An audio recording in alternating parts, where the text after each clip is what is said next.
전 솔직히 이해가 안 돼요. ETF 승인 실패되는 걸 왜 걱정하는 걸까? 실패해도 롱, 성공해도 롱인데 오히려 실패하는 게 매매하기는 더 쉬워져요.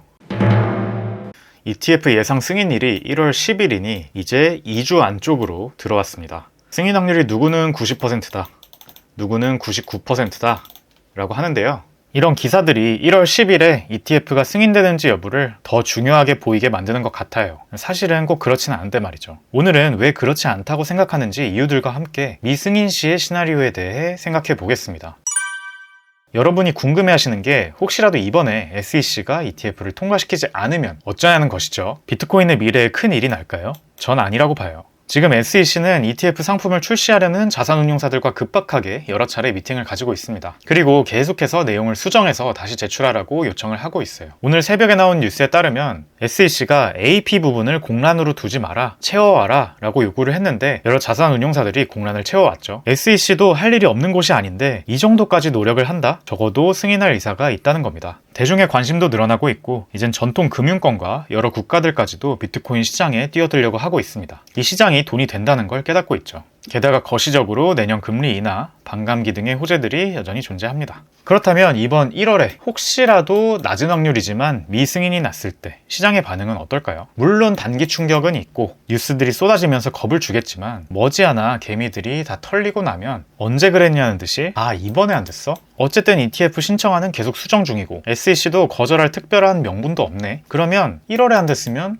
다음 3월엔 되겠네? 가 될 가능성이 높다고 봅니다. 또는 SEC가 정말 만에 하나 앞으로도 비트코인 ETF는 꿈도 꾸지 마라 라고 하면서 강력하게 거절했다고 최악의 경우를 가정해 봅시다. 그럴 것 같지도 않지만요. 그럼 투자자들은 그래, 이번에도 ETF는 그냥 지난 몇 년간 그래왔던 것처럼 호재 떡밥이었구나 라고 하면서 호재 소멸로 인해 관심에서 멀어질 확률이 높아요. 그리고 다음 이슈인 반감기로 관심이 이동하겠죠. 우리가 지금이야 이렇게 비트코인 ETF를 신경 쓰지만 그럼 과거 10년 동안 비트코인이 ETF 없이 못 올랐나요? ETF 없이도 몇 번의 상승장과 하락장 사이클을 만들어내면서 비트코인은 꾸준히 우상향 해왔습니다. 결국 시장을 움직이는 고래와 개미들의 역학관계는 변하지 않는다는 거예요. 고래들은 이 시장이 돈이 된다는 걸 알고 있고 시장을 존속시키면서 계속해서 상승 하락 사이클을 만들어낼 유인은 여전히 충분하기 때문입니다. 시총도 작아서 운전하기도 쉽고 얼마나 좋아요. 그래서 저는 이번에 ETF가 혹여나 통과 실패하거나 앞으로도 계속 통과하지 못하고 향후 2, 3년간 소멸되는 이슈가 되더라도 차트, 온체인 데이터, 사람들의 심리 요인 그리고 그 외 이슈들로 판단하건대 중장기 롱이 유리한 사실은 변하지 않는다고 생각합니다. 오히려 ETF 통과 실패하는 게 매매는 더 쉬워질 수 있어요. 결론적으로 ETF가 불발이 되면 단기 조정은 피할 수 없다고 봅니다. 실망 매물도 있을 거고요. 비트코인이 지난 1년간 계속 오른 상황에서 그것을 핑계로 차익 실현하고자 하는 고래 투자자들에게도 좋은 기회가 되기 때문이에요. 그런데 우리가 기본 전제를 여러 근거들을 통해 장기적 상승장이다 라고 가정한다면 오히려 이런 대놓고 명확한 이슈와 함께 단기 하락을 하는 건 그 악재가 끝나면 악재는 소멸되는 거거든요. 따라서 좋은 매수 기회를 주는 것이죠.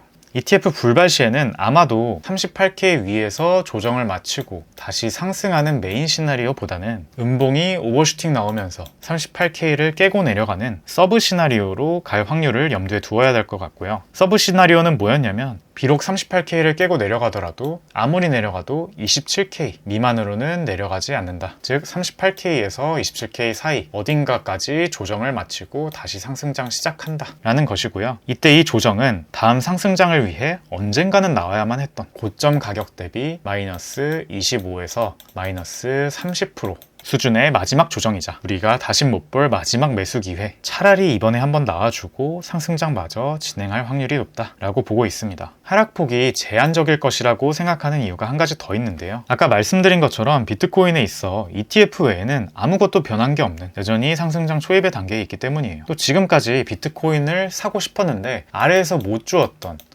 개인 투자자들 뿐만 아니라 기관 투자자들도 많다는 걸 우리가 알고 있잖아요. 그래서 이 30K 때까지 내려오게 되면 나 사고 싶었는데 못 샀었는데 살 기회를 주네? 땡큐 하고 죽지 않겠어요? 매수 대기 수요가 굉장히 많기 때문에 가격이 내려와도 하락폭이 제한적일 수밖에 없는 것이죠.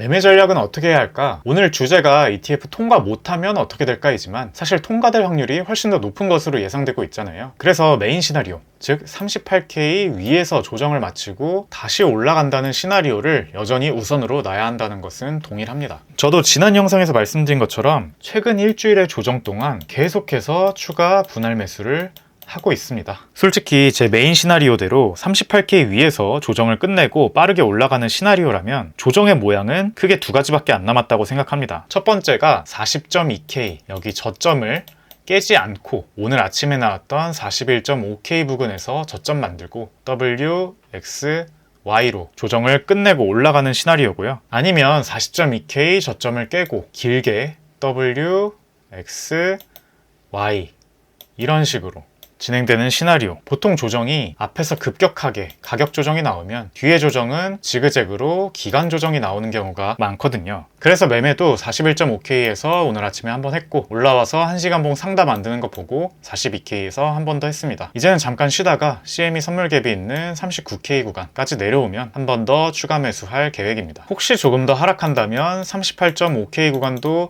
가능은 한데 솔직히 38K까지 아래로 내려가 버리면 메인 시나리오는 아닌 걸로 보고 매도한 다음에 지켜볼 겁니다. 그리고 서브 시나리오를 가동하겠죠. 자, 이제 ETF 미통과 시 장대 음봉 나오는 서브 시나리오에 대한 대응 전략입니다. 순간적인 패닉셀을 동반한 음봉 오버슈팅이어서 빠르게 30K대 어느 구간을 찍고 다시 38K 위로 올라온다면 내려올 때 매도했던 38K 구간에서 다시 매수를 해서 손실을 최소화하든지, 만약에 그게 아니고 38K 아래로 내려왔는데 ABC 조정 이후에 한 번 더 저점 갱신할 것 같아 보인다, 천천히 계속 내려간다 하면 이거 최대 27K 구간까지도 갈 수 있겠구나 하고 차트나 여러 지표를 보면서 다시 분할 매수 시작하는 식으로 대응할 생각이에요. 지금으로선 정확히 36K에서 반등을 할지 34K에서 반등을 할지 30K에서 반등을 할지 미리 알 수는 없습니다. 말 그대로 패닉셀이고 오버슈팅인데 어떻게 예측을 할 수 있겠어요. 다만 우리는 최대 범위는 알고 있다는 겁니다. 그리고 그 이후엔 다시 상승장이 펼쳐질 거란 것도 알고 있죠. 그래서 내가 아직 차트에 자신이 없다, 그러면 사실 내려올 때 그냥 적립식 분할 매수를 해도 되는 겁니다. 다만 조금 더 타점을 잘 잡으면 좋으니까 제가 그때 가서 실제로 매매할 구체적인 타점들은 계속 영상으로 공유 드릴 겁니다. 구독, 알림 설정 눌러주시고 기다려주시면 감사하겠습니다. 오늘 영상 정리하면 어차피 중장기 롱은 바뀌지 않는다. 중요한 지지 가격은 두 곳, 메인 시나리오는 38K, 서브 시나리오는 27K. 기억하시면 좋다. 그리고 각 시나리오에 따른 대응 방안까지 공유 드렸습니다. 한 가지 꼭 말씀드리고 싶은 것이 있는데요. 제가 지난 영상